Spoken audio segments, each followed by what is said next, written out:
애매모호한 그런 부분들이 있습니다만 어쨌든 여기 등장하는 부자가 하늘나라 들어가기 어려운 것에 낙타가 바늘길 들어가면 어렵다는 것은 한데 그건 비유적인 표현이기 때문에 우리도 그냥 비유라고 생각하고 이제 그렇게 좀 해 나갈 겁니다. 그래서 어쨌든 이게 주제는 뭐냐 부자들이 하나님 나라에 들어가는 것이 얼마나 어려운 일인가를 설명하는 과정에 짤막하게 주어진 건 하나의 그 비유적 표현입니다. 비유라기보다는 비유적 표현이다. 그렇게 이제 조종한 거니까 저도 한번 좀 다뤄보는 거고. 그러니까 충격이죠. 제자들이 이거 듣고 그럼 누가 하늘나라 갈 수 있습니까라고 하는 그런 좀 충격적인 내용과 우리 주님들 설명해 주신 부분을 통해서 물질의 소유와 하나님 나라에 들어가는 건데 이걸 잘 연구를 해야 됩니다. 과연 물질에 대한 이야기니까 제가 보기엔 그렇지 않다라고 생각이 들거든요. 그래서 같이 한번 연구를 해보면서 이제 제가 이제 돈 많이 좋아하고 좀 헌금 많이 강조하면 막 그렇게 하겠죠. 그러나 아무리 봐도 그건 아닌데 그래서 이제 목회자 입장은 하나님의 말씀을 있는 그대로 왜곡됐거나 또는 어떤 그런 자기 필요에 의해서 그걸 바꾸는 일이 아니고 좀 그렇게 예, 있는 그대로 예수님이 하신 그 가르치신 그 내용에 맞게 원래 목적에서 예수님 막 하시는데 우리가 그러면 안 되잖아요. 그래서 좀 제 목회자 입장 이제 의무는 그런 걸 잘 규명하는 것이 중요한 임무다. 어쨌든 굉장히 이제 충격이라고 하는 건 이제 뒤에 설명할 텐데 그 부분 좀 기억해 주시기 바라고. 그래서 주님은 부자들이 하나님 나라에 들어가는 것이 얼마나 어려운지 그것을 마치 낙타가 바늘길을 들어가는 것처럼 불가능에 가까운 일이라는 사실을 말씀하셨죠. 그래서 우리 교회 참 감사하죠. 부자들이 없어서 마음에 부자는 있어도 뭐 그렇게 큰 부자는 없어서 하나님께 감사하겠죠. 그런 부분을 보면서 과연 주님이 이 비유를 통해서 진짜 하실 말씀이 무엇인가를 좀 한번 살펴봅니다. 해설 봅시다. 이 비유 배경 볼까요? 이 비유의 도입, 즉 이 비유 배경이 되는 것은 어린아이들이 주님께 오는 걸 가로막았던 제자들이 예수님 뭐라고 하시죠? 막 가까이 가서 막 기도 받으려고 막 예수님 품에 안기려고 막 그러니까 제자들 밀어냈단 말이에요. 그때 예수님께서 가까이 오라 하시면 사실 중요한 말씀이죠. 너희들이 하나님 나라를 이 어린 아이들처럼 받들지 않으면 결단 그 나라에 들어가지 못할 것이다. 중요한 주제 중에 하나가 그럼 하나님의 나라를 어린 아이처럼 받드는 것이 무엇인가? 이것의 그 콘텍스트 안에서 그 부자 청년의 문제를 봐야 됩니다. 그래야 그 부자 청년과의 대화 속에서 무엇을 의미하는가를 좀 잘 알 수 있는, 알 수 있는. 그래서 이 콘텍스트이죠. 성경 항상 뭐가 제일 중요하냐? 콘텍스트가 중요합니다. 좀 제가 비꼬는 콘텍스트다 그러면 참 오늘은 이쁘네요. 그 말은 그 이쁘다는 칭찬은 말이에요. 이상하다는 말이에요. 그렇죠. 이렇게 해석은 콘텍스트 안에서 해야 되거든요. 그러니까 도대체 우리가 잘못하면 그럼 부자 물질은 무조건 부자는 하늘나라 가기 어렵다. 그리고 재산을 다 팔아서 가난한 자 나눠줘야 그 하늘나라 간다. 전혀 그건 예수님 가르침 아닙니다. 그건 왜 그렇게 말하냐면 콘텍스트를 무시해버리기 때문에. 콘텍스트는 뭐죠? 너희들이 어린아이들처럼 하나님 나라 발전을 하면 그러나 못 들어간다. 그럼 이것과 부자 청년이 너 있는 재산을 다 팔아서 하나님 나라 갈지라. 그리고 나를 따르라 한 것과 굉장히 밀접한 관련이 있습니다. 그 콘텍스트 안에서 이걸 해석해야 돼. 그래서 어린아이 말한다. 그다음에 2페이지 넘어가면요. 예수께서 어린아이를 불러 가까이 하시고 한번 같이 읽어볼까요? 예수께서 그 어린아이들을 불러 가까이 하시고 이르시되 어린아이들이 내게 오는 것을 용납하 금하지 말라. 하나님 나라가 이런 자의 것이니라. 내가 진실로 내게 이르노니 누구든지 하나님의 나라를 어린아이같이 받아들이지 않는 자는 결단코 거기 들어가지 못할.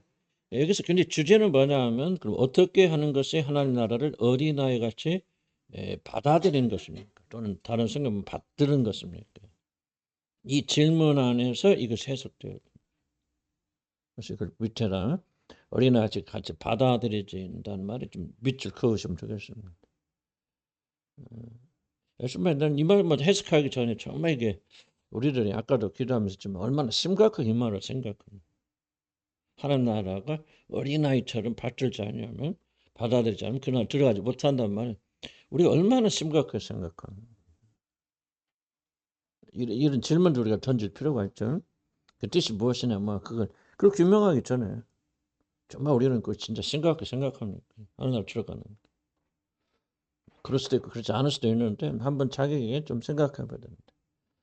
그래서 부자가 하늘나라 들어가는 것은 낙타가 하늘귀로 들어가는 것보다 더 어렵다는 이 짧은 비유는 하늘나라에는 오직 그 나라를 어린아이들처럼 바다처럼 주어진다는 전체 맥락에서 이어진다 설명드렸고, 때문에 이 비유는 어떠한 자들이 하늘나라 들어갈 수 있는, 뭐 믿어야 되지만은 그 믿음을 우리가 잘 이해하려면, 그것이 무슨 의미인가를 이해하려면 이 질문, 어떠한 자들이 하늘나라 들어갈 수 있는가에 대한 성경 정의가 무엇인지 우리가 이해를 해야 됩니다. 이 질문을 답하기 위해서 부자 관리의 관람과 이어지는 낙타 바늘귀에 대한 비유가 주어진 것이다. 그래서 비유는 이 종속. 이제 비유에 대한 배경 보죠. 어떤 젊은 관리가 주님께로 영생의 길에 되었습니다. 가장 좋은 해설은 뭐냐? 관찰에서 나옵니다. 그래서 성경 있는 그대로 관찰하는 면 해석이 다 거기서 나와요. 거기도. 주석이고 뭐고 뭐 유명한 주석가들 다 할 필요 없습니다. 사실은 관찰만 잘하면 사실 상당한 부분은 성경 자체에서 우리가 설명되어집니다. 그래서 다른 성경 이제 누가 뭐 다른 복음도 있죠. 그걸 종합해 보면은 이 사람이 누구냐? 돈이 아주 많은 젊은 관원이었다. 그래서 우리가 종합적으로 할 수 있죠. 뭐가 많아? 돈이 아주 많은, 뭐 상속을 많이 받았던, 뭐 주식 투자를 잘해서 돈을 많이 벌었건, 뭐 어쨌든 부자였고 젊은 관원이었죠. 그럴 뿐 아니라 이 사람은 자신이 영원한 생명을 얻는 길 아주 진지하게 탐구하였다. 18절 보면은 무슨 말이 18절 읽어볼까요? 시작.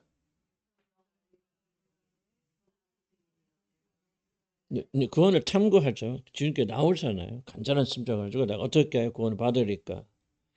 그래서 이 사람 영원한 생명 얻는 길을 아주 진지하게 탐구해요. 유산만 나오면 열심히 교회 다녔다 그 말이에요. 주일날 오후에도 집에 안 가고 이렇게 나오면서 성경 공부했다 그 말이에요. 그런 사람이었다. 그리고 자신의 구원을 가져들 수 있는 율법을 열심히 이미 실천하고 있는 사람. 그래서 마가복음에 보면 예수님께서 그를 사랑하여 가르쳤죠. 예수님을 사랑하실 정도로 모범 청년. 요새 말 교회 오빠도 아주 훌륭한 오빠. 돈 많아. 좋잖아요. 돈 많아. 잘생겼다면 안 나왔었는데 관하냐. 그러지 또 열심히 있어서 자기 구원을 탐구해. 이런 사람 사회사면 최고 아니겠어요? 그러니까 이전부터가 농담이 아니고 여러분들이 이걸 잘 이해해야 돼요. 자기 말하는 것은 말하는 이유가 있어서 말하는 거예요. 말하지 않는 것은 이유가 있어서 말하지 않는 것이고, 자기 말하는 것은 이유가 있어서 말하는 거예요. 그래서 우리는 그 말하는 걸 잘 관찰해 줍니다. 제가 프리셉트 성경 공부를 우리 부목사 때 그래서 우리 교인들 막 데려가 수련회 하고 막 그걸 많이 했었거든. 요즘도 합니다. 프리셉트. 프리셉트는 뭐냐? 별거 없어요. 그냥 성경 지독하게 읽는 거예요. 뭐 갈라디아서 우리가 제일 처음 시작은 뭐 갈라디아서 시작은 빌립보서 처음 시작. 빌립보 그 성경 공부를 하려면 적어도 빌립보서 50번을 읽어야 돼. 아주 칠나게 읽어. 그리고 우리 청년 수련회 때 그 했는데 그 청년들 그래 난 태어나서 이렇게 성경 그냥 질리게 읽는 거 처음이라고 막 그러더라고. 그래서 제가 그때 많이 훈련했어요. 뭐는 본문 관찰하는 훈련. 본문 관찰하면 거기서 좀 뜻이 나온다. 그래서 여러분 묵상할 때도 한 번만 읽지 마시고 조금 이렇게 몇 번 읽거나 조금 중요한 부분은 좀 천천히 읽거나 그래서 관찰을 많이 하셔야 됩니다. 관찰. 이게 굉장히 중요한 대목입니다. 그래서 이 청년은 그냥 어설프게 지나가다가 온 청년이 아니었다는 거죠. 굉장히 신실했고 구원을 탐구하였고 구원의 길을 얻기 위해서 예수님께까지 나오고 거기 내가 돈이 많고 돈이 많은 게 왜 중요하냐면 고대에는 돈이 많은 게 축복의 증거를. 그래서 구약성에 보면 다 해피엔딩 끝났죠. 어떻게 끝나죠? 많은 물질 하나님 주셨다는 이야기를 끝나죠. 아브라함도 그렇고 이삭도 그렇고 야곱도 그렇고 욥도 그렇고 욥 잃어버린 재물의 2배를 하나님 주셨다. 뭐 딸도 뭐 아들도 전부 물질의 풍요로움이 여러분 하나님이 축복하시는 그 결정 증거로 받아들였습니다. 그래서 부자 청년이란 말은 굉장히 의미가 있어요. 그래서 구원 받는 것으로 따진다면 이 여기 젊은 청년이 우선순위 1번에 서요. 부자 있지. 그리고 어떤 진리를 탐구하죠. 주님께 나와서 그 진리. 그러니까 모든 면에서 그런 열심인 사람. 자, 하나님의 구원에 가장 근접한 사람이 있다면 아마도 이 젊은 관여. 이게 바로 관찰에서 나온 겁니다. 이런 것들.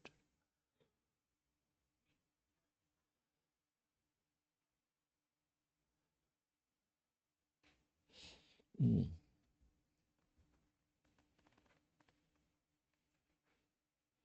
그래서 거기다 그 부자였고 그 당시에 그 설명을 신학 그 다음에 아마 이 부자처럼 자신의 구원의 계획을 확신을 가지고 그래서 이 청년쯤 예수님께 나왔을 때는 내가 보기에는 구원의 확신을 가지고 나왔을 거예요. 어떤 모양에서 보면은 나 같은 사람이 구원 안 받으면 누가 받겠는가 하는 그런 의기양양한 자세로 나왔을 거예요. 적어도 무의식 속에는 인식하지 못했을지는 모든 조건이 지금 오늘날 교회에서 볼 때 구원을 받을 수밖에 없는 그런 자격을 갖춘 사람의 모든 리스트가 이 젊은 청년에서 다 맞아 떨어집니다. 이런 사람이 구원 안 받, 누가 받느냐. 그래서 뭐 했대 제자들이 놀란 거예요. 나중에. 아니 이런 사람이 하나님 나라 들어가지 못한 누가 하나님 나라 들어갑니까? 그 말은 무슨 말이에요? 지금까지 이 사람이 우선순위 1번이었다는 얘기죠. 그런데 부자가 들어가기는 어렵다 그러니까 그냥 아주 제자들 충격을 받은 거죠. 그게 이 비유를 이해하는 굉장히 중요한 그런 차원이 있습니다. 어쨌든 이 젊은 청년은 아주 훌륭한 교회 오빠였다. 맞아요? 그래서 구원의 이게 중요합니다. 구원에 가장 가까운 사람이 있었다면은 바로 이 사람입니다. 그래서 이 사람과의 주님과의 대화를 그런 관점에서 봐야 됩니다. 그렇게 보면은 이 성경이 풀려요. 보이기 시작합니다. 그래서 이 부작전이 상당히 좀 어떤 의미에서 뭐 영적으로 고약한 사람. 주님과 대하니까 괜히 우리가 생각하면 더 기쁜 것이 있다. 하나님 주님께 제가 뭐 좀 보여주시는 것 같더라고요. 제가 그렇게 보았습니다. 네, 주님께 부자 청년을 보시려 했던 것은 그가 근데 여기서 앞에 주제가 뭐죠? 컨텍스트가 어린아이처럼 하나님 나라를 받들지 않은 그냥 들어가지 못하는 컨텍스트죠. 그런 콘텍스트에서 이 젊은 청년 지금 내 같은 사람이 구원 안 받은 누가 받으리 하고 의기양양이 나와서 예수님께 묻죠. 선한 선생님 어떻게 구원을 얻으리까? 그래서 다시 콘텍스트 생각. 그럼 예수님 어떤 질문 던져? 응? 그런 의기양양한 청년에게 뭐를 알아보시겠어요? 그렇지 바로 그렇죠. 이 점은 뭐하고 들으면 안 되고 항상 기억하셔야 돼. 콘텍스트 뭐라고 그랬죠? 그렇지. 어린아이같이 받들지 않으면 그냥 들어. 그러니까 예수님이 이 청년은 뭐를 시험해 보라겠어요. 그렇죠. 바로 이 청년이 어린아이처럼 하나님 나라를 받아들이고 있는가 받들고 있는가를 시험해 보셔야지. 컨텍스트. 근데 이 시험에 이 청년이 떨어졌다. 이 청년은 모범 청년이었고 열심히 자기 구원도 하고 교회도 열심히 자기 제사도 드리고 선한 일을 다 하고 그렇게 구원을 탐구하는 사람이었지만은 뭐한 사람이 아니었어요. 어린아이처럼 하나님 나라를 받드는데 실패한 사람. 그래서 이 청년은 천국 못 가죠. 이런 걸 좀 이해하셔야 컨텍스트를 보면. 이해가지 뭔가? 그럼 이 부자 청년이 정체가 보이기 시작하는 거. 그런 관점 보기 시작.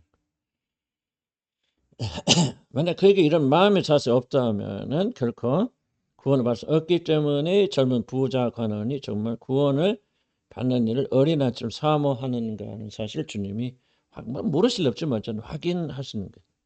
네가 어린아 그래? 너 자신 있냐? 너 그렇게 착해? 그렇게 율법 다 지켰어? 그럼 나 하나 물어볼게.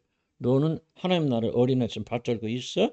하고 그를 질문하는 게 바로 너 모든 재산을 팔아서 가난한 데 나눠주고 그거예요. 지금 구제를 말하고 있는 게 아니에요. 헌금 많이 하는 사람이 천국 가는데 그래서 자기 집을 팔아서 이걸 지금 전혀 헌금과는 아무런 상관이 없는 얘기예요. 다 컨텍스트예요. 너 하나님 나라를 한 나라를 이름 정말 그 사모하는지 어린아이처럼. 그런데 이 젊은 청년이 가장 가지고 있는 약점이 뭐야? 돈이란 말. 돈이 많아. 그러니까 네가 그것을 포기할 수 있냐? 그만큼 네가 하나님 나라를 받드는 거예요? 어린아이처럼 사모해? 하고 시험에 봤는데 땡하고 떨어졌다 그 말입니다. 이제 좀 그림 그려지죠? 그려지. 여러분한테는 이제 전 재산을 팔아라 하겠도 안 하겠어요. 안 하실 것 같아요. 뭐 없잖아 원래가. 사골세 사는데 무슨 뭐 팔았어요. 그러니까. 근데 또 다른 거 갖고 질문하시겠죠. 돈만이 아니에요. 요즘 가장 소중한 포기할 수 없는 게 뭡니까? 아내가 될 수 있고 남편이 될 수 있고 자식이 될 수 있고 다 똑같은 종류는 다르지만 하나님 반드시 우리를 시험하신다. 자, 그래서 예수님 병자 치실 때 보면 병자 치실 때 여기 요한복음 보시면은 예수께서 그런 걸 보시고 병이 벌써 오랜 줄 아시고 이러실 때 내가 낫고자 하는 무슨 말이야? 낫고자 하는 의지가 1번이냐 그 말이야. 그걸 지금 설명하는 거야. 이 의지 없으면 안 된다. 하는 나라를 어린아이처럼 받들지 않으면 안 된다 그 말이야.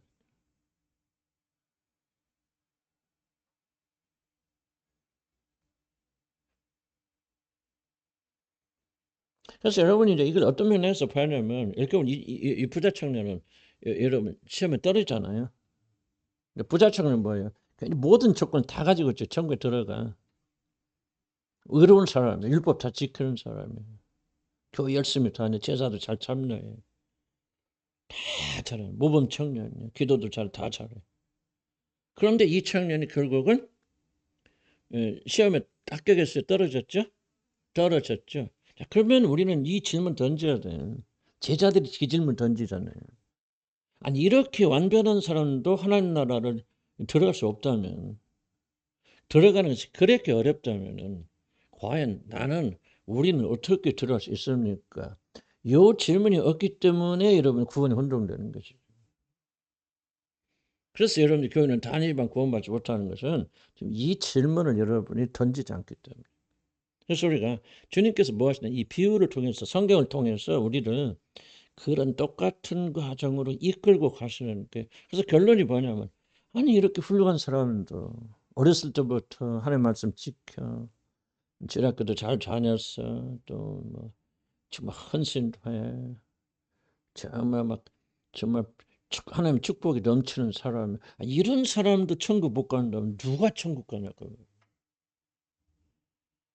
이게 여러분 안에서 머리 지식이나 마음의 확증이 되어야만 복음이 거기서부터 나오는 거예요. 이 과정이 굉장히 중요합니다. 저와 여러분이 복음 너무 쉽게 받아들이는데 무슨 문제냐? 이런 과정을 전혀 생각지 않고 통하지 않고 그런 결론만 따먹는다. 예수 믿으면 다 전거 예수님이라 그런 믿습니다. 아멘, 아멘, 아멘. 근데 뭐가 이게 좀 잘못되어 있어요 지금. 그러면은 놀라운 역사 일어나야 되잖아요 지금. 왜 안 일어나냐면 지금 뭐가 지금 잘못됐다는 거. 도대체 뭐가 잘못됐다는 거예요? 하면서 이 성경을 통해서 우리의 구원의 확신을 점검해 봐야 돼요. 뭐 예수님 우리 구주다, 우리 용서하셨다, 뭐 죽으셨다, 부활하셨다, 우리가 죽었는데 다 알잖아. 칭이야, 뭐 성하고 뭐 다 아는데 왜 구원 역사 안 일어나냐? 지금 이 젊은 청년 안에서 이 제자들이 들어갔던 이 충격 있잖아요. 아니 이렇게 완벽한 청년도 구원받지 못한다면 용서받지 못하면 도대체 사람으로서 구원받을 수 누가 있느냐 이런 질문이 나와야 그다음 뭐예요 사람으로서 못한 하나님으로서 할 수 있느니라 이 말을 이해하게 되는 거예요 머리가 아니라 가슴으로 그럼 왜 그 말을 수없이 들었잖아요 여러분 하나님 말씀입니다 다 잘 아시잖아요 근데 왜 그렇게 강력하게 우리는 역사하지 못하냐 지금 이 제자들이 들어갈 그 상태 충격 속에 우리가 들어가지 않기 때문에 그래서 결론이 뭐예요? 나는 죽었다 깨어나도 어떤 일을 해도 나는 구원받을 수 없구나. 그럼 그게 확신이 돼야만이 오직 믿음으로 넘어가는 거예요. 그래서 예수 그리스도 하신 일을 붙잡는 것밖에 없죠. 우리 다 알잖아요, 머리로는. 근데 왜 가슴으로 안 나오냐면 지금 여러분이 이 부분이 확증돼 있지 않잖아요. 그래서 하나님의 말씀을 통해서 이 부분을 확증해야 되죠. 제자들처럼. 그래서 여러분 뭐로 왜 부자층 누군가를 저 설명하는 거예요. 아니 교회에서 지금 구원받는 걸 하면 이 사람 빼고 이 사람 같은 사람 구원받지 누가 구원받겠습니까? 흠잡을 때 어디가 있습니까? 젊은 청년은 어렸을 때부터 율법을 지킨 사람, 주일학교 때부터 그냥 교회만 다니는 게 아니라 하나님의 말씀을 그러니까 여러분요 이렇게 훈련된 애들 누구예요? 다니엘의 세 친구보다 중학교 애들 아니에요? 중학교 애들이 어떻게 그렇게 정말 우리는 상상을 초월한 믿음을 가지고 있잖아요. 중학교 애들이. 그럼 왜 그래요? 어렸을 때부터 교육받고 왔기 때문에 집에서부터. 이런 청년이라 그 말이죠. 그리고 구원을 사모해서 말이죠. 내가 지금 구원을 받을까? 내가 진짜 구원받는 게 맞아 틀린가 하고 그렇게 사모하는 마음을 가지고 거기다 뭐요? 오직 의로운 자들을 축복하시 물질의 축복까지 해서 모든 면에서 누가 봐도 이 사람 구원받았다 말할 수 없는 이 청년도 구원받기가 낙타가 바늘귀로 들어가면 더 어렵다면은 그럼 나는 어떻게 나는 구원이 쉬워요 어려워요? 절대적으로 어렵죠. 그래서 그걸 가지고 여러분 낭만하고 절망해야 되잖아요. 어떻게 내가 구원받을 수 있을까? 그때 뭐 복음이 보여지는 거예요. 그때 복음이 나오는 거죠. 근데 복음이 너무 빨리 나와 우리는. 로마서 1장 1절부터 복음이야. 이게 안 되는 거. 뭐 로마서 보세요. 계속해서 하나님이 무슨 심판과 정죄, 의인 없는 하나도 없고 얼마나 우리 질서를 고발하고 막 하나님의 진노의 심판 막 로마서 1장 18절부터 빵빵빵 때리잖아요. 그렇자고 나는 죄인이라 나는 죽었구나 고통하고 있는 자들에게 뭐가 뭐 하나님의 의가 나타나는 거죠. 근데 우리는 1장 1절부터 복음을 해. 무슨 뜻인가 이해하시죠? 그냥 첫날부터 예수 믿고 그냥 고민 하나도 없어. 너무 행복해 우리는. 너무 행복해. 그래 구원받는다는 얘기는 아니고 구원받은 백성들이 이 과정을 다시 한번 기억해야 돼. 왜 우리의 믿음이 약한가를 기억하셔야 돼. 그래서 성령께서 이제 우리가 그런 이제 깨닫게 하세요. 정말 나로서는 이 세상에서 가장 어려운 사람 이 부자 청년도 구원받을 자격이 있다는 이 사람이 천국 가는 거 보세요. 낙타가 바늘 구멍 들어가도 어렵단 말이에요. 그럼 여러분 어떡할 거? 맨날 태어나 저만 진 사람들. 글쎄 주일학교 다녔어요? 주일학교 안 다녔죠? 다닌 사람도 있고 중고등학교 뭐 하고 다녔어요? 맨날 이상한 짓 하고 다녔죠? 대답 안 해 또 뽀록 날까봐. 그런 우리는 참 약할 자격이 없고 이제 요게 돼야 그 다음에 복음이 딱 나오는 거예요. 그래 그 복음이 머리가 아니고 우리 마음으로 온전. 아멘. 근데 하나님 은혜스러우세요. 하나님은 그 사랑이 많으셨어요. 이렇게 다 깨닫고 터득한 사람만 구원받는다면 누가 구원받아요? 하나님 다 해놓을 수 있고 인체 깨달라는 거예요. 굉장히 어려운 겁니다. 여러분 정말 굉장히 성경을요. 굉장히 깊게 이거 이상 깊게 공부 못합니다. 히브리어 헬라 그 할 필요 없습니다. 그 흔히 정말 이게 성경 콘텍스트로 이해를 해야 돼요. 그 제가 어느 정도 교리를 이해하기 때문에 이렇게 이해하죠. 이거 여러분 굉장히 깊은 내용입니다. 절대 여러분 또 이제 이렇게 완전 약장사 기다리면은 다른 데 가서 함부로 못 들어요. 대학원 가서 안 가르치면 돼요. 난 대학원에 박사까지 해봤잖아요. 어느 이런 복음 못 가르칩니다. 그래 우리는 귀만 근질근질 하지 말고 이게 구원을 다시 반복하면 다 흔들리는 구원이 듭니다. 아멘. 하여간 그런 긴장이 있다 그런 거. 3페이지 넘어가면은 우리들이 그 귀한 그 아무런 대가 없이 오직 믿음으로 받아들이기 때문에 일어날 수 있는 큰 오해가 하나 있죠. 그래서 구원에 별로 관심이 없고 진지하게 하는 사람들. 그래서 내가 있잖아요. 로마서 1장 1절부터 복음이 시작된단 말이에요. 이게 잘못됐다 그러면 복음 한참 뒤가 나와야 돼요. 그래서 너무 값싼 구원이 믿음으로 그러니까요. 우리가 할 거 아무것도 없잖아요. 그러니까 값싼 구원 왜 공짜 믿음으로 합니까? 너무나도 거기서 우리 인간으로서 그걸 너무 이룰 수가 없어요. 이 구원은. 누구도 이 구원을 이룰 수 없고 성취할 수 없기 때문에 거저 주시는 거예요. 왜? 값주고 살아. 그럼 누가 삽니까? 아무도 못 살죠. 아무도 못 사니까 하나님께서 그냥 예수님 통해서 다 이루어 놓으시고 그냥 값없이 거저 주시는 거예요. 거저. 그런 것이지 싸서 거저 주시는 거 아니에요. 싼 게 아니에요. 너무 비싸니까 뭐예요. 그냥 주시는 거죠. 우리가 복음에 대한 좀 오해가 좀 많이 있다는 걸 좀 기억하시군요. 자, 우리들이 결국 이래서 안 되는 것은 비록 우리들이 그 크신 구원을 값없이 받는다 할지라도 하나님은 그 구원 누구의 문제 하나님의 나를 어린아이처럼 받드는 자에게만 주십니다.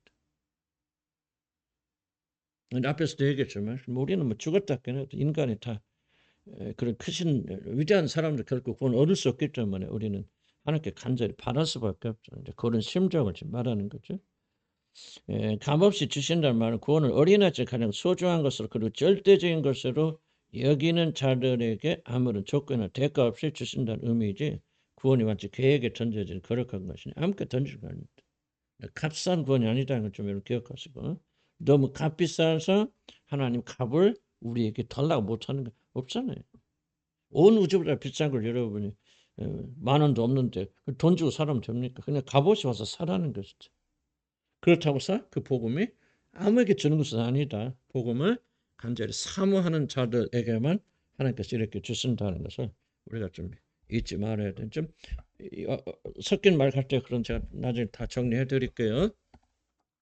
구원을 받는 모든 자들이 통과된 한 가지 시험이 있다면 그것은 구원을 받고자 하는 자들이 하나님 나라를 어떻게 받드는가. 이거는 예의가 없습니다. 이거 안 해도 그냥 무조건 믿기만 하면 그거 아니에요. 여러분이 이런 준비가 안 돼 있고 믿는 것은 믿는 게 아닙니다. 속는 거죠. 머리 지식만 하는 겁니다. 그래서 하나님 알아보셔야 하는 것은 얼만큼 그 나라 여러분이 받드는가. 어린아이처럼. 그거를 하나님이 보십니다. 그래서 우리 비표를 통해서 이 비표에 등장하는 부자 청년은 바로 이 점에 실패했다. 여튼 노력해서 좋은 점 많이 있었으나 하나님의 나라를 이같이 받들지 못했다. 그래서 실패한 거예요. 그가 진짜 어린아이쯤 받았다면 뭐였겠어요? 그래서 예수님께서 너희 모든 재산을 팔아서 가난한 나눠놓으라는 말을 스스럼없이 했겠죠. 그런데 그렇게 못했기 때문에 저울질을 하잖아요. 그가 물질이 많은 거로 근심하며 돌아가잖아요. 그러니까 그가 하나님 나라를 사모하긴 했지만은 어린아이처럼 절대적으로 사모하지 못했죠. 실패한다면 그 사람 지옥 간다 그 말입니다. 그 사람. 누가 천국 가죠? 누구요? 삭개오. 대조적인 사람 삭개오죠. 삭개오는 뭐 합니까? 삭개오는 그럼 예수님이 초청하니까 뭡니까? 자기 전 재산을 가난한 자에게 나눠줘 버리잖아요. 그 부자가. 여러분 삭개오가 한 말대로 하면요. 그 재산 하나도 남지 않습니다. 그럼 삭개오가 모든 재산을 다 팔아서 가난한 자에 나눠줬기 때문에 구원받고 이 부자처럼 안 나눠줬기 때문에 구원 못 받고 그 얘기 아닌 거예요. 삭개오는 뭐예요? 하나님 나라 그 나라에 들어가는 것을 가장 소중한 것으로 어린아이처럼 받아들였기 때문에 자기가 가지고 있는 재산을 아무것도 아닌 것처럼 여길 수가 있었다는 거죠. 이게 중요하니까 덜 중요한 물질을 버릴 수 있었다. 이것으로 삭개오는 뭐를 증명하냐? 바로 하나님 나라를 받들 때 어린아이처럼 받들었다는 것을 증명한다. 그런 것이 이제 삭개오가 많은 재산을 팔아서 가난한 자를 주었기 때문에 여러분 구원받은 게 아니에요. 그렇게 말하면 이건 아주 이단적 가르침입니다. 물질과 아무 상관없어요. 주님이 보시고자 하는 것이 바로 이것입니다. 여러분들이 하나님 나라를 그렇게 받드는. 물론 이제 참 감사한 것은 그래. 저도 항상 감사하게 느끼는 것은 만약 이렇게 조사하셔서 합격한 사람만 구원받는다면 누가 구원받겠냐고. 우리 하나님께서는 그 눈끝만한 그 믿음도 믿음 같지 않은 믿음 보시고 건너오라 그래서 건너가자. 어차피 빠질 건데 베드로가 빠질지 알았을까 몰랐을까. 아셨지만 건너오라 그랬잖아요. 그러니까 그 작은 믿음과 건너가다 비록 빠질지언정 우리들이 그런 모습 아니에요. 하나님께서 긍휼히 여겨주셔서 우리를 구원하시고 구원한 우리들을 참된 믿음으로 우리를 이끌어 가시고 가르쳐 가신 줄. 그래서 결국 우리가 어떤 사람이 되냐? 삭개오 같은 사람이 되어야 된다. 이런 과정이 없다면 그것은 구원이 아니다는 것을 기억하시죠. 지금 잘 이해가 안 된 대로 제가 잘 정리가 결국 되니까 너무 어렵게 생각하지 마시기 바랍니다. 그래서 구원을 받고자 하는 자들이 하나님 나라를 어떻게 받드는가 이게 참 중요한 거예요. 그 나라에 들어가기 위해서 무엇을 하느냐 이거 아니에요. 그건 주님 하시죠. 우리는 못하죠. 그러나 그 나라에 들어가는 일을 얼마나 중요하게 여기느냐. 여러분 예수님이 구원을 잘 이해하려면요. 사복음서에 등장하는 병자들의 치유를 잘 보셔야 됩니다. 그 병자들이 어떠한 자세로 병을 치료받는 거예요.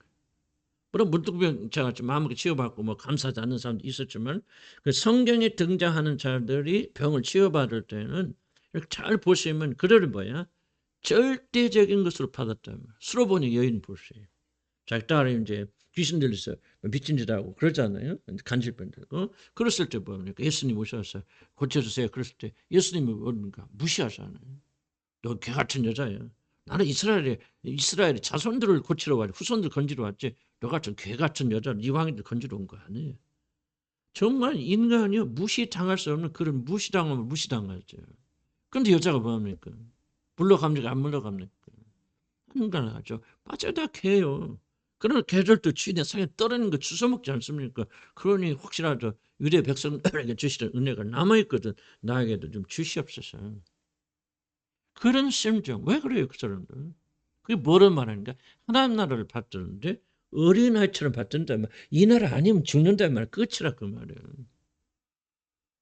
나도 은혜 받을 때 막 잘못해 이단 같은 데서 그렇게 했지만 내가 하도 은혜를 못 받으니까 뭐합니까? 내가 가서 거기 저 책임지는 목사님한테 가서 그냥 내 목을 좀 발로 밟아주세요. 실제 그래서 그분이 내 목에도 발을 밟고 뿌렸어요. 그 잘했다는 게 아니고 그 나도 속아서 그랬지만은 그런 내가 그때는 그런 심정을 가지고 있었다. 왜? 이거 아니면 나 죽는다. 하나님은 나 죽는다. 그런 심령이 있으니까 체면이 어디가 있나. 그래서 성교사 다 때려치고 왔는데 그러니까 옳고 그름은 여러분 사실 나중 얘기예요. 여러분 이상하게 들지 마시고 옳고 그름 굉장히 중요한데 왜냐면 옳고 그름에 너무 집중하다 보면요. 뭐까지 잃어버려. 다 열심까지 잃어버려. 주님 보시는 게 그겁니다. 옳고 그름 이 사람들 중에서 옳은 사람 몇이나 되겠어요. 근데 중요한 거 뭐냐면 바로 그들이 주님을 향해 나가는 이 심령 어린 아이처럼 그 하나님의 나라를 받던 마음이 있냐. 야곱 보세요. 야곱은 옳고 그름의 차원에서 보면요. 야곱은 윤리적으로 도덕이 실패한 사람입니다. 사기꾼 아니에요? 형 아버지도 심지어 아버지도 속이고요. 그런 불효자식 어디 갔습니까? 그 불쌍한 아직 눈 안 보이는 아버지에게 막 가서 그냥 짐승옷을 입고서 내가 애섭니다 막 그러잖아. 이제 잘 안 되는. 이거 보면요. 이건 하나의 쌍놈 아니에요? 뭐라고 합니까? 이건 호로자식이지. 내 표현이 그렇다는 거지. 내가 후로자식 그런 게 아니에요. 오해하지 마시고 그렇게 볼 수 있는 거지. 이런 윤리적 도덕적 관념 보면 야곱은 후로자식입니다. 근데 야곱에게 뭐가 있습니까? 침노하는 마음이 있었잖아요. 내가 하나님이 나는 축복해 주지 않으면 나는 영생 죽을 때까지 패배자로서 죽어. 예수는 뭐합니까? 이 장자의 직분은 뭐하죠? 가볍게 여기더라. 경솔해. 뭐 장자의 직분이 밥 먹여주나?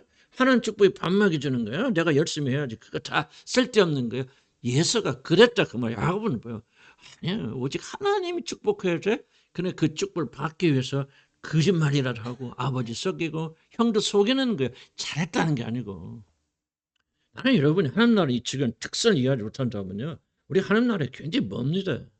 지옥 간다 말하고 하는 게 아니에요. 하나님은 침노하는 자의 것이라 그 말. 좀 저와 여러분은 너무 신사적인 하나님 믿는데 이게 우리 결정적 문제예요. 믿음의 사람들 그렇게 안 했어요. 울부짖었다 그 말이에요. 근데 우리는 이게 부족하죠. 너무 신사적이에요. 왜? 머리만 구원받았어.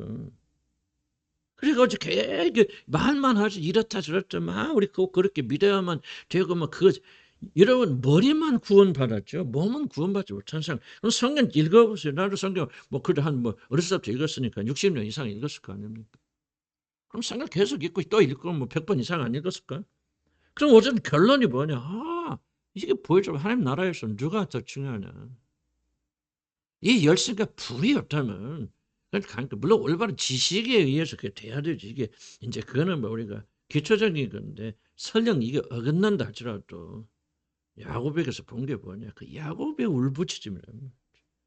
야곱이 뭐요? 하나님과 신적 하나님과 하는 신적 존재 만나서 축복해 주지 않으면 못 갑니다 하고 그냥 끝까지 하나님 놓지 못할. 그러니까 뭐요? 이스라엘에 주는 게 너 하나님 더불어서 이긴 사람이야.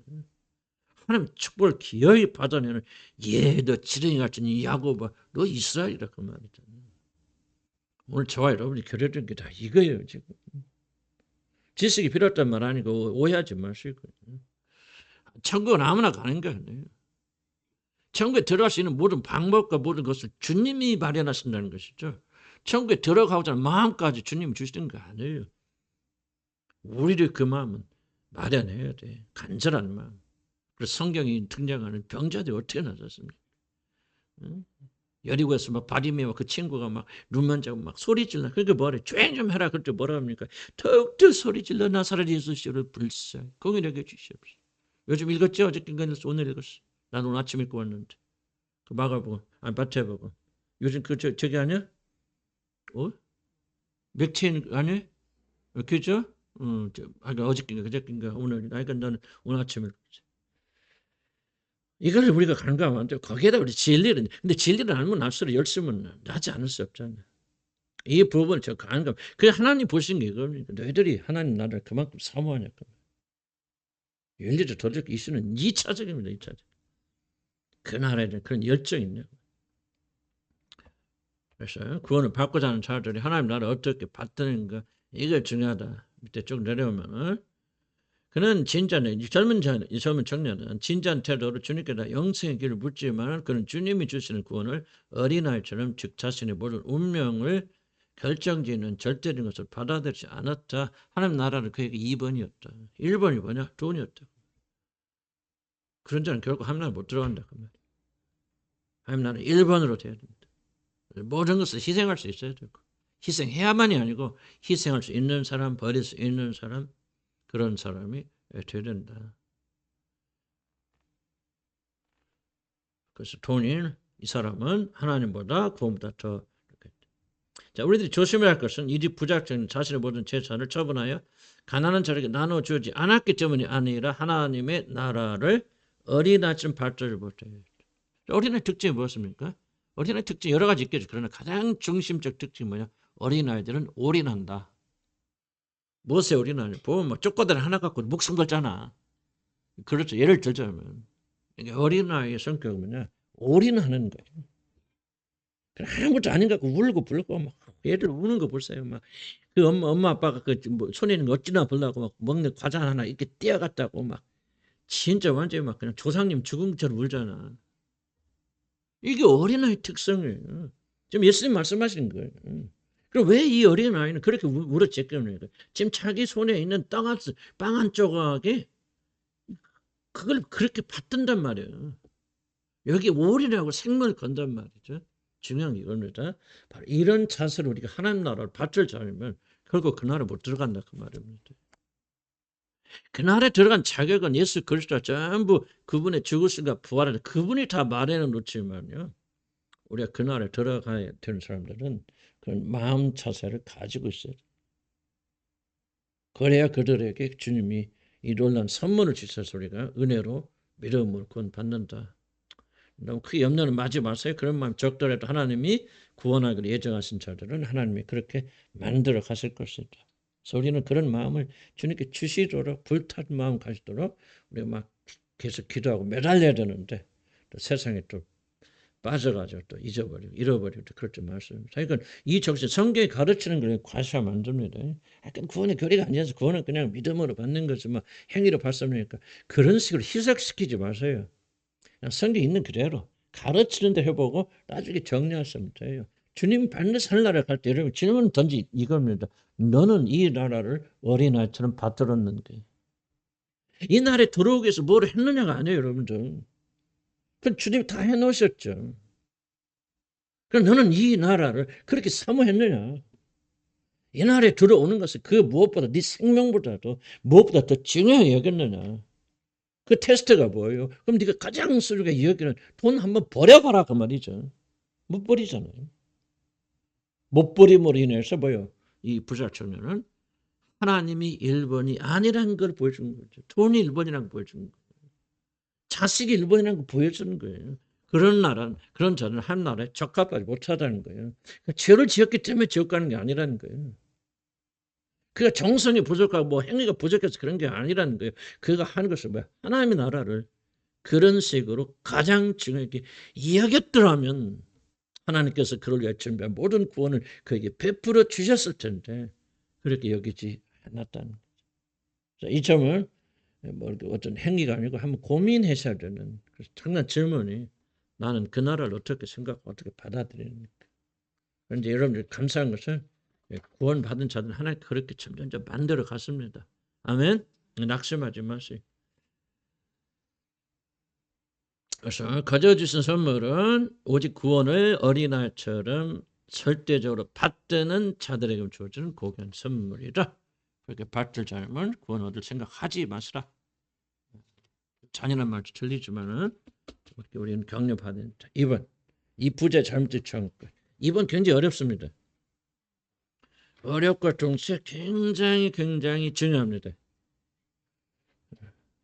이해가 잘 되면 2번만 하고 끝날게요. 너무 중요하니까. 이 젊은 청년은 자신의 구원에 대하여 진지하게 접근하지 않았을 뿐 아니라 이게 문제입니다. 구원에 대하여 결정적으로 잘못된 오해를 하고 있었다. 그것이 뭐냐? 이게 이 청년뿐만 아니라 모든 인류가 하는 결정적 오해. 구원은 사모합니다. 구원받기 원합니다. 천국 가기 원합니다. 그런데 뭐가 걸려 있느냐? 그것은 구원을 자신이 스스로 성취할 수 있는 것, 즉 구원의 성취를 자기 자신의 범위 안에 두었다는 것. 이거 굉장히 중요한 말입니다. 아무리 여러분이 열심을 다니고 교회 와서 충성 헌신하시고 얼마나 윤리적 도덕적으로 최선을 다하셔도 만약에 여러분이 여러분의 구원을 성취할 수 있다고 믿는다면 여러분 구원과 아무런 상관이 없습니다. 이게 가장 중요해요. 이 비유를 통해 주님 이걸 말씀하고 계세요. 자, 그러면 이걸 어떻게 하는가 한번 풀어봅시다. 그는 먼저 주님을 선한 선생님이여라고 부릅니다. 도대체 이게 무슨 말이냐? 몰라요. 근데 주님 풀어주시니까 눈이 열리면 보입니다. 그런데 우리 주님은 이를 들으시고 단호하게 이 청을 거절하죠. 예수께서 이르실 때 내가 어찌하여 나를 선하다고 하느냐? 하나님 한 분 외에는 선한 이가 없느냐. 그럼 예수님이 악하다는 말이에요? 죄인이라는 말이에요? 뭐가 좀 우리 그렇게 생각할 수 있죠. 겸손하시구나. 그렇게 생각할 수 있죠. 그런데 여기에 굉장히 놀라운 둘 사이 긴장이 있습니다. 그는 먼저 우리는 주님과 부자 청년 사이에 보이지 않는 긴장이 흐르고 있다는 사실에 주목해야 됩니다. 자 보세요. 미리 좀 말하자면 이 부자 청년은 선한 의도를 가지고 왔지만은 어떤 의도로 나옵니까? 내가 율법도 지키고 뭐 또 하고 이것도 하고 저것도 하고 이렇게 하나님 축복도 받았으니 나는 구원을 받은 사람이라는 사실을 인정받기 위해서 예수님께 질문합니다. 그러면 이 부자 청년의 계산대로 이렇게 되어져서 예수님이 그래 너는 어렸을 때부터 이렇게 율법을 잘 지키고 참 너는 복이 드문 구원을 받은 자로구나라는 답변을 하셨다면은 지금 우리가 알고 있는 모든 구원은 여기서 완전 뒤집어져 버립니다. 이걸 잘 이해하셔야 돼요. 자, 그래서 보이다 기냐 물론 제자들이나 그를 따르던 자를 또 주님을 선생님이라고 랍비라고 부릅니다. 그런데 이 부자 청년은 선생이란 말에 선한이란 형용사를 붙입니다. 그냥 붙일 수도 있겠죠. 그러나 나는 그렇게 안 보이더라고요. 기묘하게 구원에 대한 정의를 자신의 의도 안에 제한시키고 좀 어려운 표현입니다. 이렇게 말함으로 우리 워딩이라고 말하죠. 이렇게 워딩을 쓸 때는 계산된 워딩 씁니다. 사람들 무의식적으로. 선한 선생님이라고 말했을 때는 좀 뭐를 질문하죠? 구원에 대해서 이 청년이 질문하자요.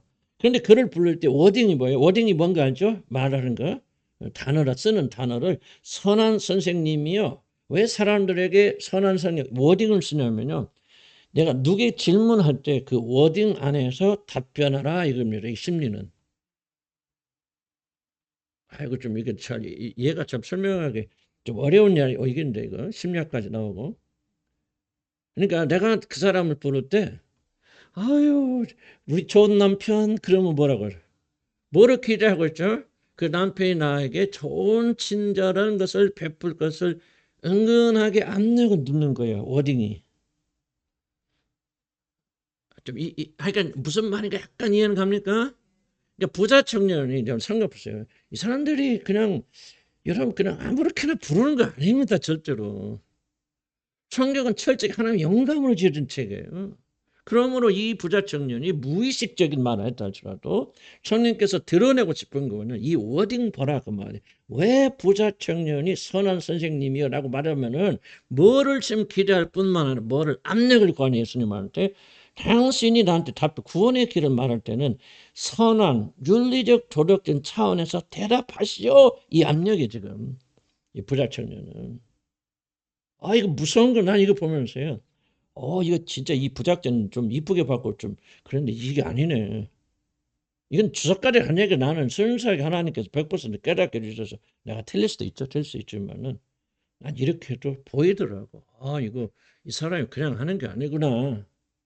굉장히 선한 선생님이요. 내가 어떻게 구원을 받으리까? 만약에 이 청년이 다윗의 자손이시여 내가 어떻게 해야 구원을 얻으리까 말했더니 워딩 달라지잖아요. 다윗의 자손이란 말 무슨 말이죠? 메시아 그리스도란 말이에요. 죄인을 구하러 오시는 하나님의 아들이라는 말이에요. 그럼 죄인을 구하러 오시는 하나님의 아들이시여 내가 어떻게 그리스도는 뭐예요? 벌써 이 사람이 기대하는 것은 그리스도를 통해서 이 사람이 죄를 사시는 일에 초점 맞추고 하는 거예요. 지금 어디 이해가지기가 근데 선한 선생님 말하면 구원이 뭐 그거야. 구원은 다른 것을 윤리적 도덕적으로 실천하는 거지 착하게 사는 거지 선행을 베풀어 쓰는 것이 나 이거 다 해왔거든 지금까지. 그러니까 선한 선생님이요. 그렇다고 대답하세요. 압력 구하는 거예요, 지금 여러분들.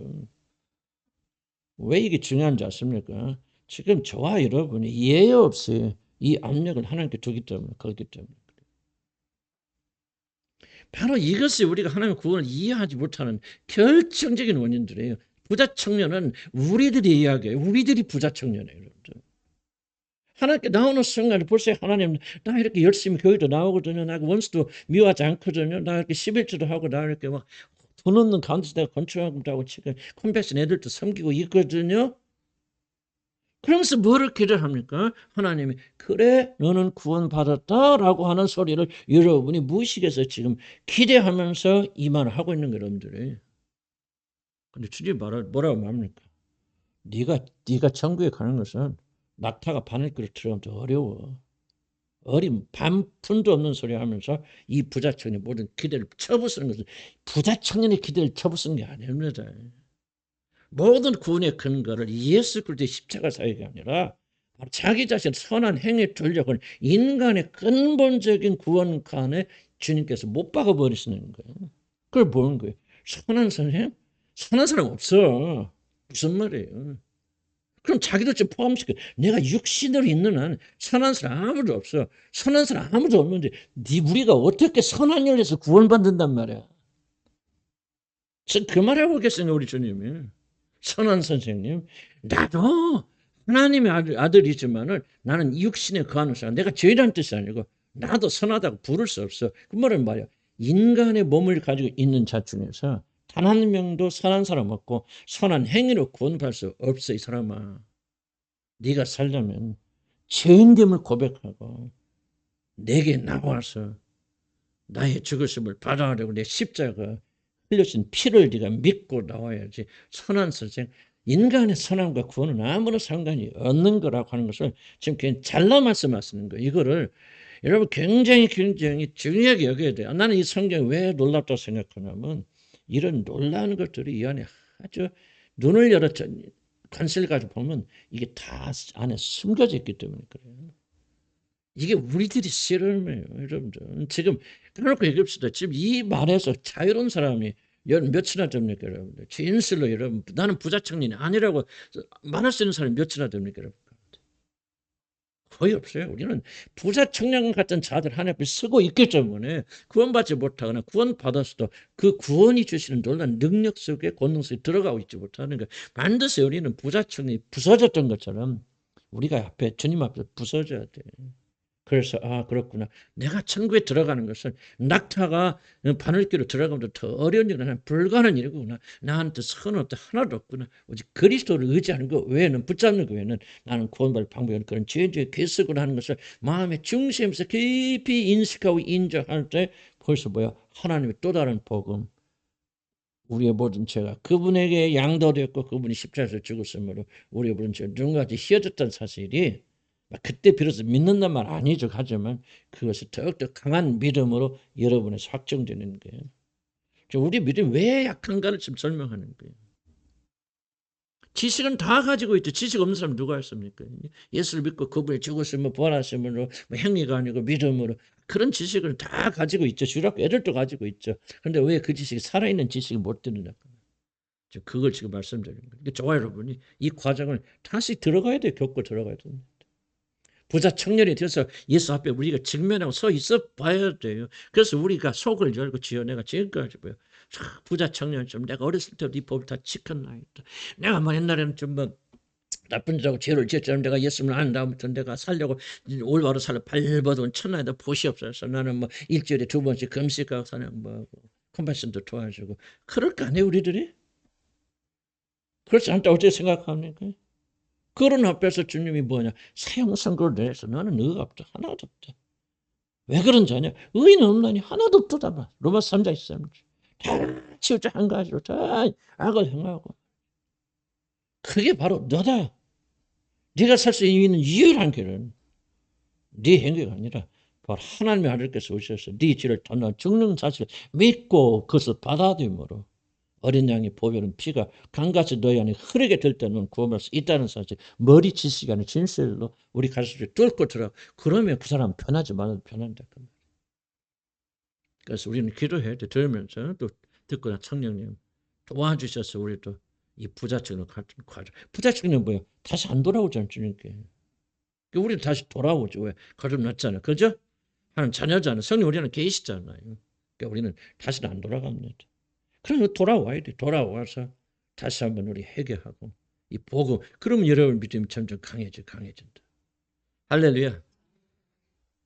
어려운 말이지만 굉장히 의미가 깊죠? 지금 다음부터 등록금을 받을까? 대학원 등록금을 받을까? 지금 고민 중인데. 예, 굉장히 어렵지만 이거 해야 돼. 교회가 이런 거 안 하니까 문제인 지금. 왜 교회가 이렇게 소중한 것을 안 하냐 그 말은. 이것보다 더 소중한 게 어디가 있습니까? 자, 그럼 쭉 내려오면 다시 한번 건 읽기만 하면 이제 이해가 됩니다. 부자 청년은 주님을 선한 스님 부름으로 그가 구하는 구원의 길을 윤리적 도덕적 개념으로 제안하는 시도합니다. 물론 이것은 그의 무의식적 행위지만은 성경 이것을 통해서 보여준 타락한 인간의 마음 드러냅니다. 선한 선생은 최근에 많은 병자들이 메시아 증후인 다윗의 자손 혹은 나사렛 예수라는 이름을 주로 사용했다는 사실과 대조됩니다. 이 젊은 청년은 자신의 구원의 길에 관하여 가르침을 주실 주님을 구원의 주가 아니라 윤리적 삶에 충실하신 선한 선생을 부름으로 주님께서 자신의 질문에 대하여 자신의 제안을 그 범위 내에서 답변하는 것을 강조합니다. 말씀드렸으니까 설명 안 하고 그냥 읽어만 갈게요. 선한 선생이니 그가 제시하는 구원의 길 또한 바로 이 범위 내에서 선한 길이 되어야 됩니다. 무언의 압력. 물론 그럴 리 없지만 만약 그리스도께서 이 부자천의 잡기에 넘어가 구원의 길을 오직 율법을 지키는 것 아니라 제시했다면 이 부자 청년은 그 자신이 이미 율법을 지키고 있었기 때문에 자신이 구원받기 합당한 자라고 판단하고 더 이상 참된 구원의 길을 찾지. 이게 위험한 거예요. 그래서 구원의 길, 구도의 길로 들어가지 않습니다. 여기 잘못 길로 빠지면. 바로 이런 시대에 대해서 우리 주님은 하나님 한 분에는 선하도록 칭을 받을 자가 없다 말하며 자신을 선한 선자로 부르는 것을 거절합니다. 그러나 우리는 주님 자신이 도덕적으로 결함이 있는 악한 자라고 스스로 고백하거나 그의 겸손이 그로 하여금 자신이 선한 교사로 칭함받는 것을 거절했다고 오해해서는 안 됩니다. 지금 주님 하신 일은 다른 것이 아니라 이 부자 청년이 자신도 모르는 사이에 구원을 윤리적 범위로 책수하려는 것을 원청 봉쇄하시는 겁니다. 자, 제가 왜 교회 안에서 윤리와 기독교 윤리운동 한 사람 그렇게 미워하는지 아십니까? 여러분 저를 뭐 오해하실 수 있어요. 우리 교회도 한국 교회도 그런 앞장서 윤리와 도덕적으로 존경하는 마음도 있잖아요. 누구누구 내가 이름을 하지만 이런 다 이름 아시는 너무나도 착하게 살자 나 그 사람들 굉장히 증오합니다. 왜 그런지 아십니까? 지금 이걸 이해를 하시면 딱 그게 보여요 이게. 그들은 뭐를 하고 있습니까? 예수 그리스도를 통한 오직 유일한 구원의 길을 구원의 방법을 윤리와 도덕으로 끌어내려버리는 거예요. 여러분들. 십자가의 원수가 다른 게 아니라 적그리스도가 다른 자들이 아닙니다. 여러분. 기독교의 윤리 도덕화 같이 가장 더 무서운 게 없어요. 왜냐? 착하게 삶으로 선을 향함으로 구원받는다고 생각하는 자들은 결코 십자가의 길을 가지 않기 때문에 그래요. 십자가 원수가 다른 게 아니라 교회 안에 있지 밖에 있는 사람들이 아닙니다. 여러분들. 그러니까 그런 의미에서 교회 안에서 윤리 도덕 운동하시는 분을 굉장히 증오합니다. 기독교를 반대한 자 적그리스도죠. 착하게 사는 것이 나쁘다 그 말하고 있는 것이 아니라 윤리와 도덕은요. 구원받고 구원의 결과로 와야 됩니다. 구원의 방법이 아니에요. 윤리와 도덕이 실천은 실현은. 그래서 여러분이 헌금도 얘기한 거 11조가 구원 연결점은 안 된다 그 말이에요. 11조 함으로 이런 구원받는 게 아니에요. 철야하고 금식하고 그러므로 구원받는 게 아니라 선교하고 가난한 자 도움으로 구원받는 게 아니에요. 이것과 구원과 뭐 상관이 있죠. 그러나 이것을 통해서 구원받는 게 절대 아니에요. 구원 받았으니 선한 일을 하는 거예요, 우리들이. 아멘. 그럼 어떻게 구원받습니까? 어린 나이처럼 받으려면 뭐야 돼요? 그날 받들어 주려면 오직 한 가지밖에 없어요. 여러분 안에 아무런 구원을 할 수 있는 능력이 없고 선이 없다는 사실 철저히 받아들이지 않아요. 자, 어린아이들 왜 어른들한테 이렇게 졸졸 따라다니까 어른들 의존합니까? 예? 이유는 딱 하나입니다. 지들이 못하니까 그런 거. 그러다가 지들이 걷기 시작하고 말하기 시작하면 어른들 따라오고 의지합니까? 안 합니까? 절대 안 하죠. 똑같습니다, 인간은. 그러니까 여러분이 선한 행위를 하고 뭘 할 수 있다고 믿는 한은 그 사람 십자가 사역으로 절대 나오잖아요. 그래서 구원의 길을 결정적으로 가로막는 거예요. 여러분 이걸 철저히 이해하세요. 이게 돼야 구원받는 거예요. 그 사람들은. 이게 돼야만이 하나님 구원의 역사 임하는 게 교회 열심히 다님으로 하는 게 아니에요.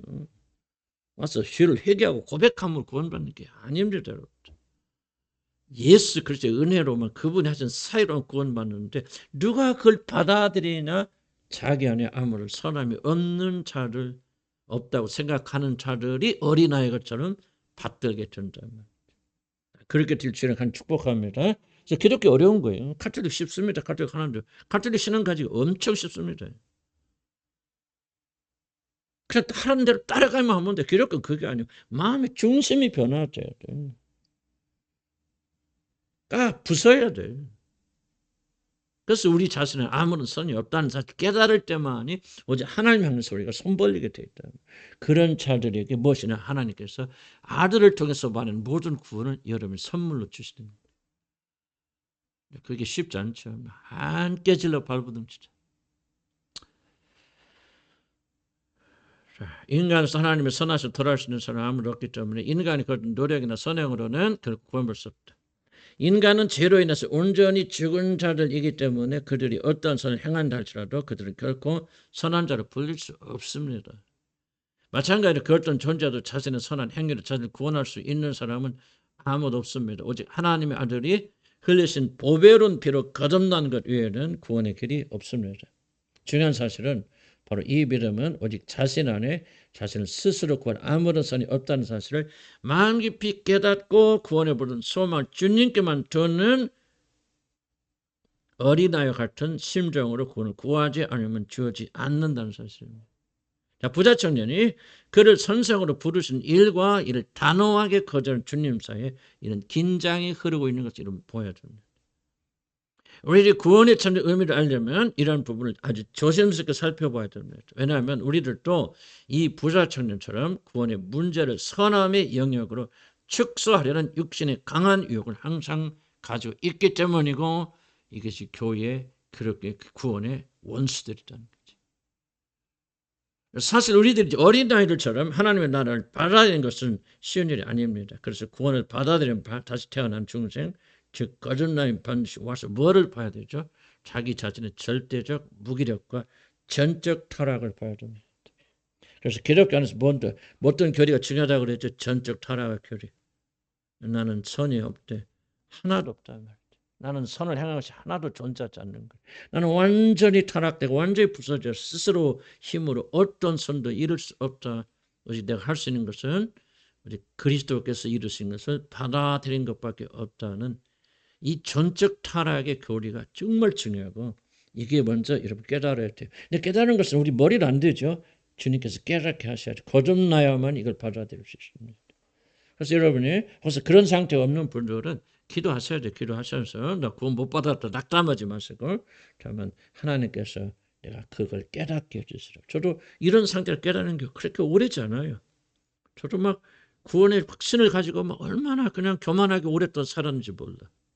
그러나 나중에 진짜 구원을 제가 깨닫고 발견하면서 그렇구나 내 안에는 선이 단 하나도 존재하지 않는 겁니다. 그러니까 뭐예요? 단 하나도 존재하지 않기 때문에 주님을 향해 나가잖아요. 스로보니 여인 볼세요. 스로보니 여인이 자기 딸이 죽어가는데 예수님 앞에 나와서 예수님이 그렇게 모욕해도 집에 안 가고 그냥 살려주세요. 왜 그래요? 예수 그리스도 외에는 길이 없기 때문에 그래요. 그 여자는. 만약 그 옆 동네 새로 어떤 의사가 하나 왔는데 기가 막히게 잘 고치는데 그렇게 했을까 안 했을까? 안 합니다, 여러분. 인간은 절대 그렇게 안 해요. 막다른 골목에 들어가서 내 유일한 소망이 다 깨지고 내가 믿고 의지하는 것이 부서졌을 때만이 뭐냐? 사람들은 예수님께 나 손 벌리는 경향이 있어요. 이건 예의 없습니다. 그러니까 우리가 성이 거듭나야만이 뭐가 보이냐? 이런 상태가 보이는 거예요. 거듭나서 눈이 열리니까 내가 지금까지 내 잘난 맛을 그래도 내가 좀 괜찮은 사람이니까 열심히 교회 다니고 이렇게 열심히 노력하고 그래 내가 좀 이렇게 끈기도 있고 보는 사람이야. 그렇게 생각했는데 그 죽었던 자기가 살아나서 자기 자신이 보이기 시작하니까 사도 바울이 뭐랍니까? 나는 죄지의 괴수였단 말이지. 난 지가 태어나서 죄밖에 지은 것이 없다. 은혜가 풍성한 하나님이 나를 그 죽은 데서 다시 살려내셨다. 왜 그렇게 고백하느냐? 그 사람이 살아나서 비로소 자기가 그리스도를 떠난 자기 상태가 보여졌기 때문에 그래요. 만약 이것이 보이지 않는다면, 그래서 여러분 진짜 구원에 가려면 잘 들으세요. 굉장히 오랜 시간, 오랜 표현이 좀 그런 이해하시고 꽤 오랜 시간 여러분 자기 절망에 빠져봐야 됩니다. 지금 이 부자청의 문제는 뭐죠? 자기 절망 없어요. 의기양양하죠. 내가 이것도 하고 저것도 했는다. 바리새인이 기도해 보세요. 바리새인 의기양양하죠. 난 이것도 하고 저것도 하나이다. 또 이것도 하게 하고 저 사람과 같이 하겠지만 감사하나이다. 난 일에 두 번씩 금식하고 11절을 드리나이다. 의기양양하잖아요. 의기양양한 사람은 다 주님으로부터 의롭다함을 받지 못하고 돌아가게 됩니다. 누가 의롭다함을 받았습니까? 주여 나는 죄인으로서이다. 감히 하늘을 우러러보지 못하고. 기억나시죠? 그래갖고 뭡니까? 자기 행위, 선한 행위 하나도 고백하지 못하죠. 뭐만 말하니까 주여 나를 긍휼히 여기소서 나는 죄인으로서이다. 하는 뭐라고 합니까? 주님이 그가 의롭다함을 받고 돌아갔느니라. 여러분 성경을 이렇게 심각하게 생각하신다면 그렇게 노력해야 된다. 성령이 도와주십니다. 그래서 우리가 거기서부터 우리가 극복되면서 주님을 만나면 이 구원 확신이 흔들리지 않죠. 죽었을 때 살아났는데 살아나서 우리가 조금 부족하다고 다시 죽여버릴까요, 하나님이? 그건 논리적으로 말이 안 맞죠. 그래서 여러분 거듭나시고 새롭게 되신 분들은 이 과정이 있었는가를 기억하시고 하나님께 기도해야 됩니다. 주님 나를 보게 하시고 내 죄를 보게 하시고 내 무기력과 무능력과 하나님 은혜가 아니면 아무것도 할 수 없는 자라는 사실을 깊이 깨닫도록 한 축복해 주시라고 그렇게 우리가 기도해야 됩니다. 좀만 더 하고 2번만 하고 마칩시다. 오늘은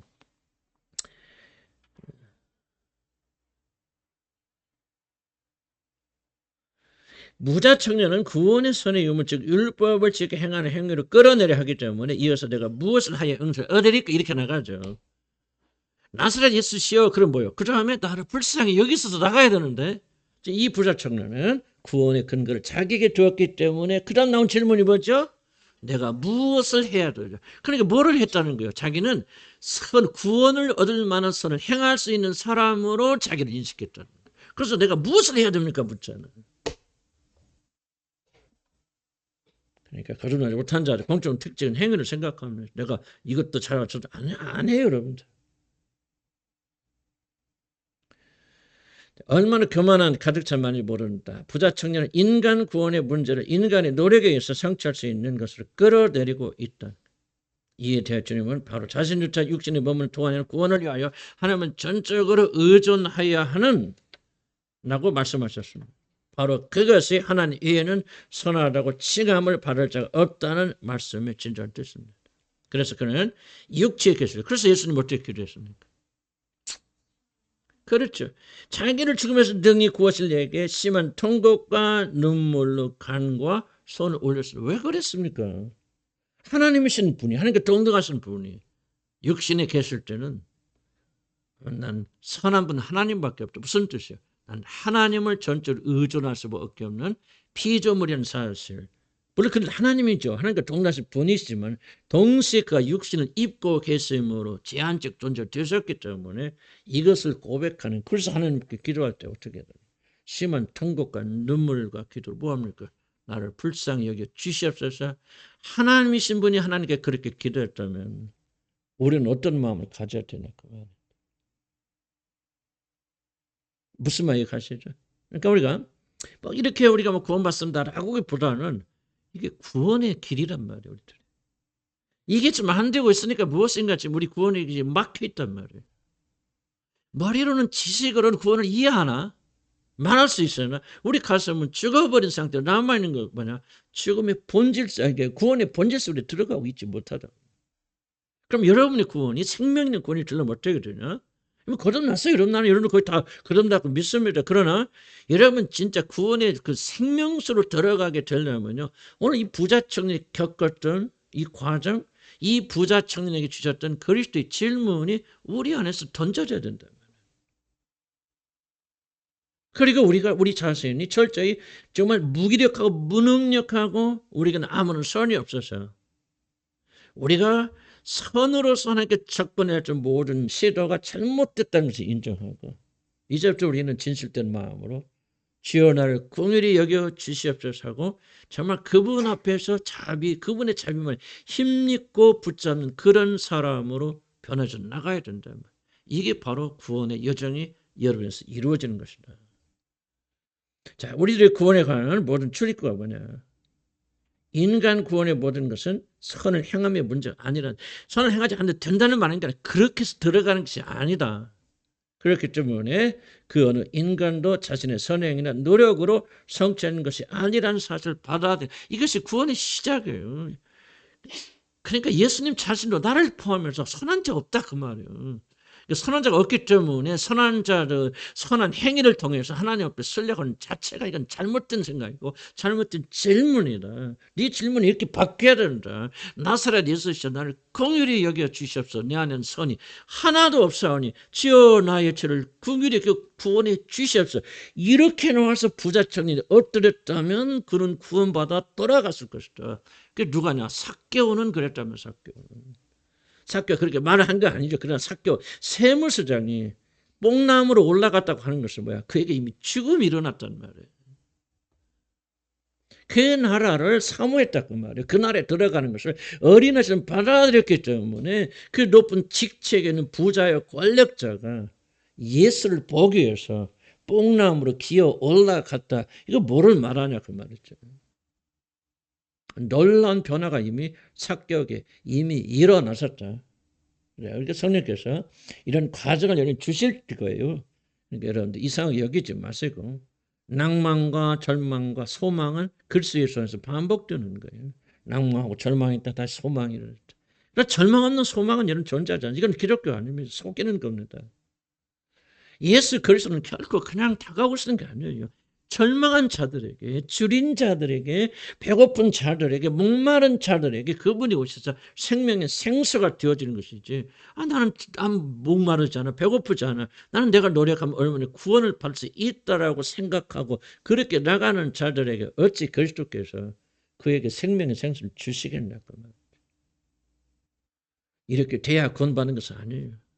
아마 구원 시켜주시고 거듭나게 하시고 우리를 새롭게 만드시면서 이게 구원의 길이라 하고 저와 여러분 지금 그리로 이끌고 가시는 거예요. 그래서 우리는 시간이 흐르면 흐를수록 뭐예요? 진작 깨달았어야 할 이 진리를 조금씩 깨달아 가는 거 아니겠습니까? 그렇구나. 나는 죄인에게 괴수였는데 하나님을 건지셨거든요. 나에게 선한 것이 하나도 없었는데 하나님 나를 의롭다고 하셨거든요. 나는 태어나서 죄밖에 지은 것이 없는데 하나님께서 그리스도 아들의 죽음을 통해서 나를 의롭다고 하시는 거였구나. 뒤돌아서 깨닫게 되는 거예요. 그래서 우리가 뭐 합니까? 나중에 이 은혜를 내가 무엇으로 보답할까 하면서 그래서 겸손해지는 게 우리가 구원을 알겠지만 내가 잘나서 내 힘으로 구원받을 것 같아서 내가 막 선한 선생님 어떻게 내가 구원을 얻을까 그렇게 나도 떠들고 다니는데 이게 아니었구나. 나에겐 선한 자 하나도 없었는데 하나님 나를 긍휼히 여겨주셔서 나를 의롭다고 칭해 주셨구나. 이미 여러분의 일어난 그 구원이 올바로 진리에 따라서 새롭게 정의된다면 정의된다. 그러면 그렇다면 어떻게 됩니까? 정말 변화된다 그 말이에요. 새로워진다 그 말이에요. 교만이 죽어간다 그 말이에요. 우리 삶의 문제 있는 건 다른 거 아니에요? 우리가 진리를 잘 알지 못하기 때문에. 그래서 이제 정리합시다. 자, 자, 드리고 싶은 도전은 이 부자 청년은 나다. 그렇게 생각하시고 이런 혹시라도 생각할 시간이 있으시다면 부자 청년과 내가 도대체 무엇이 비슷할까? 그의 태도와 내 태도가 어떻게 비슷할까? 나도 혹시라도 하나님 앞에 나가게 될 때 부자 청년처럼 이렇게 질문하지 않는가? 마치 내가 의로워서 내가 노력해서 구원을 얻은 것 같이 얻을 것 같이 그렇게 하나님 앞에서 그렇게 내 마음 정신이 움직이고 있는 사람은 아닌가 하는 식으로 자기 자신을 점검하는 시간이 되기를 나는 주의라고 간절히 축복합니다. 여러분 이거 가볍게 여기지 마세요. 구원의 핵심이 하나 잠겨져 있습니다. 구원받지 못하고 돌아가는 사람들은요. 다른 거 없어요. 이것을 뛰어넘지 못했기 때문에. 물론 성령 도와주시고 그리스도가 하신 일이죠. 그러나 이걸 뛰어넘지 못하면 영원히 여러분들 구원이 무엇인지 알지 못하고 구원받지 못합니다. 구원은 오직 한 사람. 누구만이 구원받습니까?